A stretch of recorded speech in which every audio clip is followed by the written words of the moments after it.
students, in this section we are going to discuss adiabatic expansion of an ideal gas. Okay, adiabatic process means what? It's a process in which no heat enters or leaves the system. Hence, for that process, Q is equal to 0. Q is equal to 0. Hence, we are finding here the delta U, delta H and the work done for this adiabatic expansion. Okay. According to first law, we have delta U is equal to Q plus W. Since for an adiabatic process, Q is equal to 0, we have delta U is equal to W. That is delta U is equal to W. That is change in internal energy is equal to work done. If the work is done by the system on the surrounding, we are taking it as a negative quantity. Hence we can say that the value of delta U for that process is negative. And the delta U decreases. Okay. In adiabatic expansion, work is done at the expense of the internal energy of the system. That is, for an adiabatic process, the work is done at the expense of internal energy of the system. And delta U is negative. That is, there is a decrease in internal energy of the system. And we can say that the temperature of the system falls.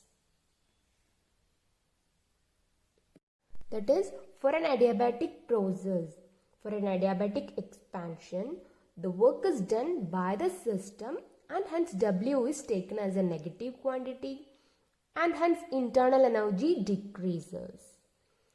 And we can say that in an adiabatic expansion, work is done at the expenditure of the internal energy of the system and consequently the temperature of the system drops. That is, the temperature of the system falls.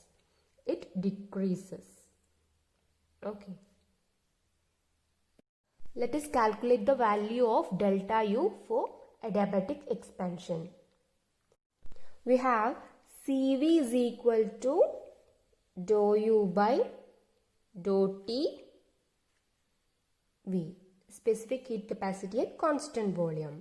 Hence we can, from this equation we can write du. That is, du is equal to CV into dt. CV into dt, that is CV into dt. Okay, that is for a finite change. For a finite change, what we are doing is we are integrating with the limits t1 to t2. We are integrating this equation with the limits t1 to t2. Integral of t1 to t2 CV dt is equal to delta U is equal to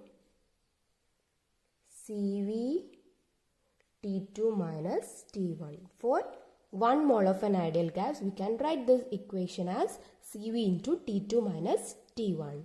For n moles, we can write delta U is equal to n into CV into T2 minus T1. Okay, that is delta U is equal to n CV delta T. We can write it as delta U is equal to n CV delta T. Okay, for n moles, we can write like this.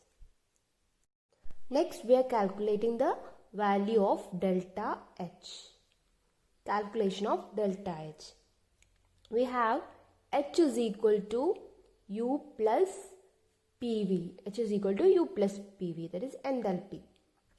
So we can write delta H is equal to delta U plus delta PV.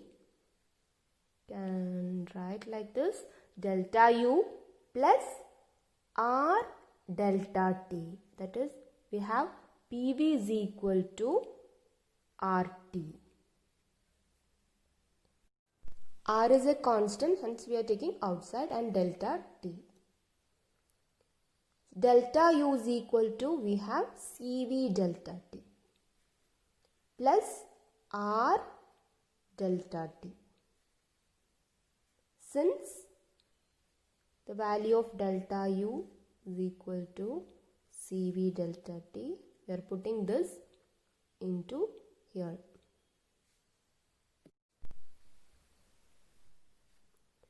CV plus R into delta T. We have CV plus R is equal to CP.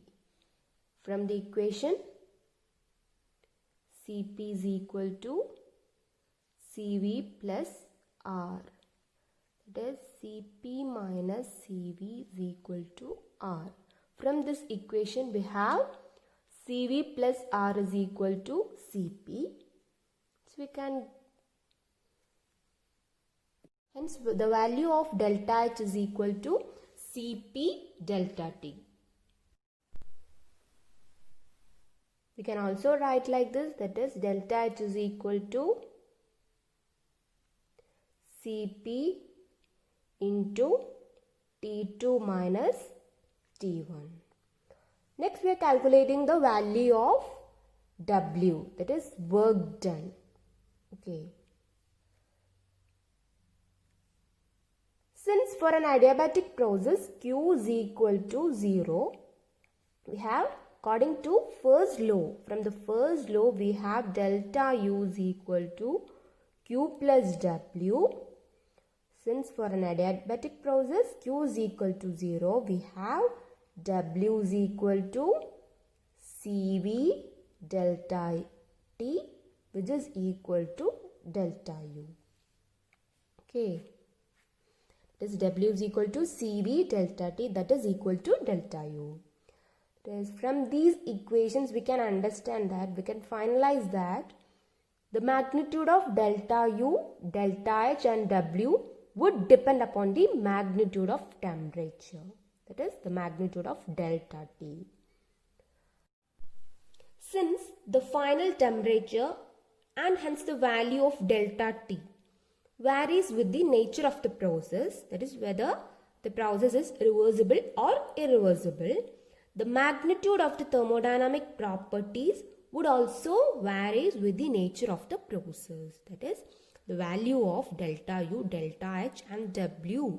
In this case, that is in the adiabatic expansion of the gas, the value of delta U, delta H and W would depend upon the magnitude of the temperature. Okay. Reversible adiabatic expansion of an ideal gas. That is, what we are doing is, here we are deriving expressions. We are deriving expressions for temperature and volume and pressure volume relation and temperature pressure relation. First we are deriving the relationship between temperature and volume. Okay. That is, we have CV is equal to specific heat capacity at constant volume is equal to dou U by dou TV. That is, we are considering here the reversible adiabatic expansion of 1 mole of an ideal gas. That is, we are considering the reversible adiabatic expansion of 1 mole of an ideal gas. For that, we have CV is equal to dou U by dou TV. And we have from first law of thermodynamics, for reversible adiabatic expansion. That is, for reversible adiabatic expansion, we have from first law du is equal to dw, since Q is equal to 0 for an adiabatic expansion. Okay. We have du is equal to minus pdv. Okay. Can write it as equation number 1. And once again we have CV is equal to what? du by dt. We can write this CV as du by dt. And we have du is equal to, from this du is equal to Cv dt. Can write it as equation number 2. From 1 and 2, from equation 1 and 2 we have Cv dt is equal to minus Pdv. Cv dt is equal to minus Pdv. We have Pv is equal to RT. That is, from the ideal gas equation we have Pv is equal to RT. From this, P is equal to RT by V. So we can substitute here P. That is Cv dt is equal to minus RT by V dV. Okay. What we are doing next? Next we are integrating this equation. Okay. Integrating this equation. Taking outside Cv, we are taking outside and integrating from T1 to T2.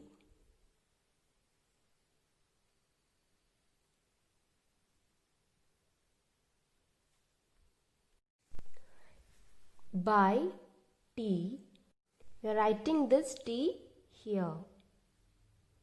Minus R V1 to V2 dV by V. Okay. Next we have Cv. After integration we have ln T2 by T1. That is equal to minus R ln V2 by V1. Okay. Clear? Now next we have Cp minus Cv is equal to R. Cp minus Cv is equal to R. We are substituting here. It is Cv ln T2 by T1 is equal to minus Cp minus Cv ln V2 by V1. Okay. It is ln T2 by T1 is Cp minus Cv by Cv ln V1 by V2. That is V1 by V2. In the next step, we have ln T2 by T1 is equal to Cp minus Cv by Cv ln V1 by V2. That is, we are writing the Cv here and we have ln V2 by V1 is equal to negative of ln V1 by V2. And this both the negative sign cancel out and we are getting this Cp minus Cv by Cv ln V1 by V2. Okay. We have gamma is equal to Cp by Cv. That is gamma is a coefficient. That is gamma is equal to Cp by Cv. And ln T2 by T1 is equal to gamma minus 1. The Cp minus Cv is equal to gamma minus 1 ln V1 by V2. Okay. Then we can write, removing the logarithm, T2 by T1 is equal to what? V1 by V2 whole raised to gamma minus 1. Can also write like this, that is T1 by V1 gamma minus 1, that is cross multiplication. T1 into V1 gamma minus 1 is equal to T2 into V2 gamma minus 1. That is T1 V1 Tv gamma minus 1 is equal to a constant. We have to note one thing, that here always gamma is greater than 1. Okay, gamma, the term gamma is always greater than 1. And we have, in an adiabatic expansion, we have V2 is always greater than V1. That is V2 is always greater than V1. Since gamma is greater than 1 and V2 greater than V1 in an expansion, it is clear that T2 is less than T1. It is T2 less than T1. In an adiabatic expansion of a gas causes a drop in its temperature. That is, when adiabatic expansion occurs, the gas cools. Okay, I'll explain once again this part. That is, when T1 increases, TB1 decreases, and when T1 decreases, V1 increases. From this equation, it is evident that when T2 increases, V2 decreases, and when V2 increases, T2 decreases. That is, it is a constant. That is, TV is a constant here. Hence, it is evident that gamma is equal to greater than 1 always, and we have V2 is greater than V1. It is here V1 is less. In this case V1 is less and T1 is higher. T1 is higher. And in this case V2 is always greater than V1. V2 is greater. When V2 increases, we have T2 decreases. That is, hence it is clear from this equation, it is clear that it is evident that T2 always less than T1. That is, T2 always less than T1. And for an adiabatic expansion of an ideal gas, there is a causes in the drop of temperature. That is, the gas cools when it undergoes adiabatic expansion. Okay. Next, we are discussing the relationship between volume and pressure. Volume and pressure. Okay. That is, for an ideal gas, we have P1 V1 by T1 is equal to P2 V2 by T2. From this, we can rewrite V1 by V2. That is, V1 by V2 into T2 by T1 is equal to P2 by P1. Okay. We have T2 by T1 equal to V1 by V2 whole raised to gamma minus 1. We can substitute here, that is V1 by V2 into V1 by V2. Yes. For T2 by T1, we are substituting V1 by V2 gamma minus 1 equal to P2 by P1. That is, we have V1 by V2 whole raised to gamma minus 1 equal to, sorry, it is not gamma minus 1, it's gamma.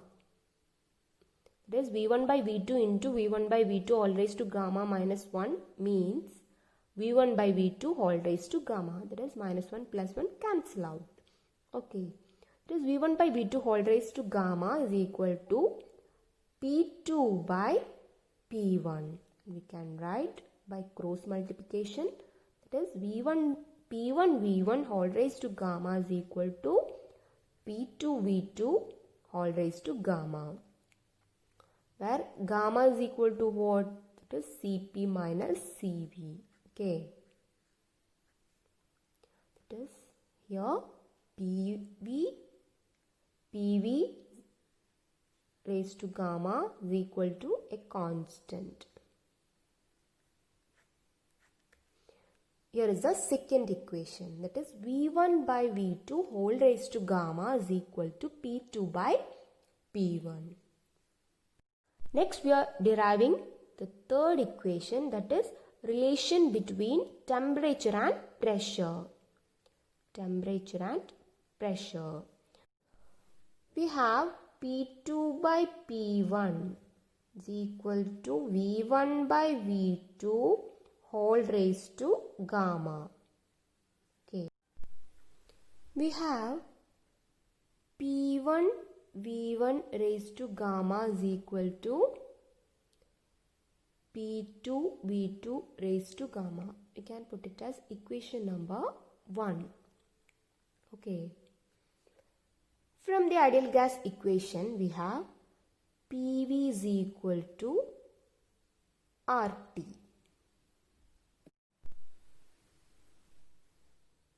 That is P1 V1 is equal to RT1. From this we have V1 is equal to RT1 by P1 and V2 is equal to RT2 by P2. Okay, clear? Then what we are doing is we are substituting V1 and V2 in this equation number 1. Okay, let us substitute. It is P1 into RT1 by P1 whole raised to gamma equal to P2 RT2 by P2 whole raised to gamma. Next we have P1 1 minus gamma into RT1 raised to gamma is equal to P2 into 1 minus gamma into RT2 raised to gamma.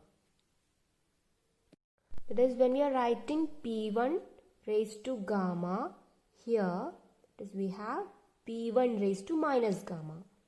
That is P1 into P1 raised to minus gamma means P1 raised to 1 minus gamma. Okay.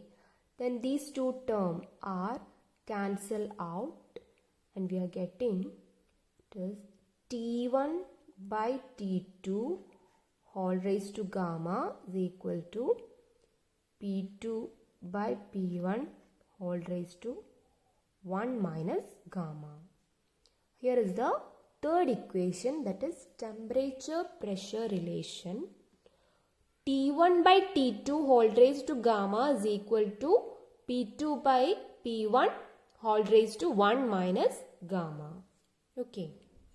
Here we derived three equations, that is temperature volume relation, pressure volume relation and temperature pressure relation.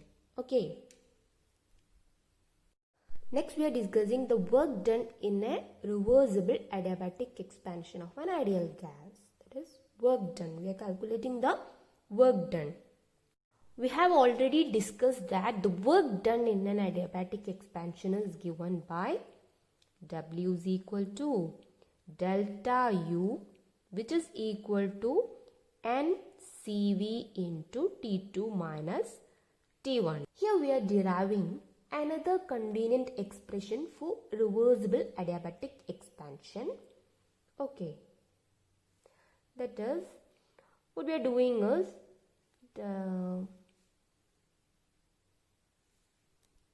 here we are multiplying this equation.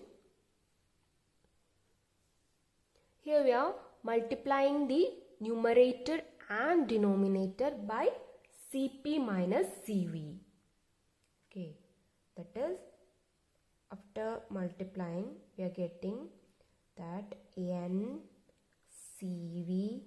into Cp minus Cv into T2 minus T1 by Cp minus Cv.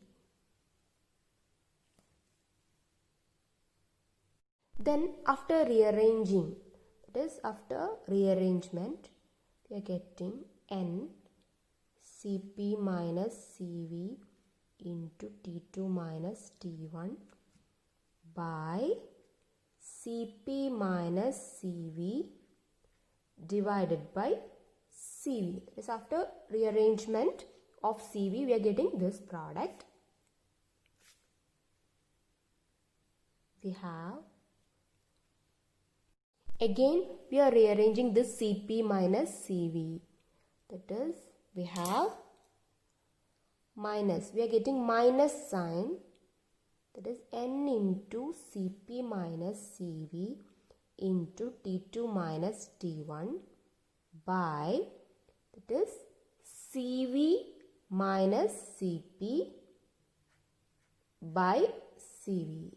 As we are rearranging Cp minus Cv and we are getting a negative charge outside, and n into Cp minus Cv into T2 minus T1 by Cv minus Cp by Cv. Okay. And we have this Cp minus Cv is equal to what? R. We are substituting this Cp minus Cv as R, and we have Cp minus Cv. This is equal to what? This is equal to gamma. So we are getting this product, that is minus n Cp minus Cv into T2 minus T1 by 1 minus Cp by Cv. Hence we are getting, that is W is equal to minus nR T2 minus T1 by 1 minus gamma. Okay, here this is a reversible process, hence work done is maximum. For a reversible process, the output of the work done is maximum. So we can say that W is equal to W max. Okay.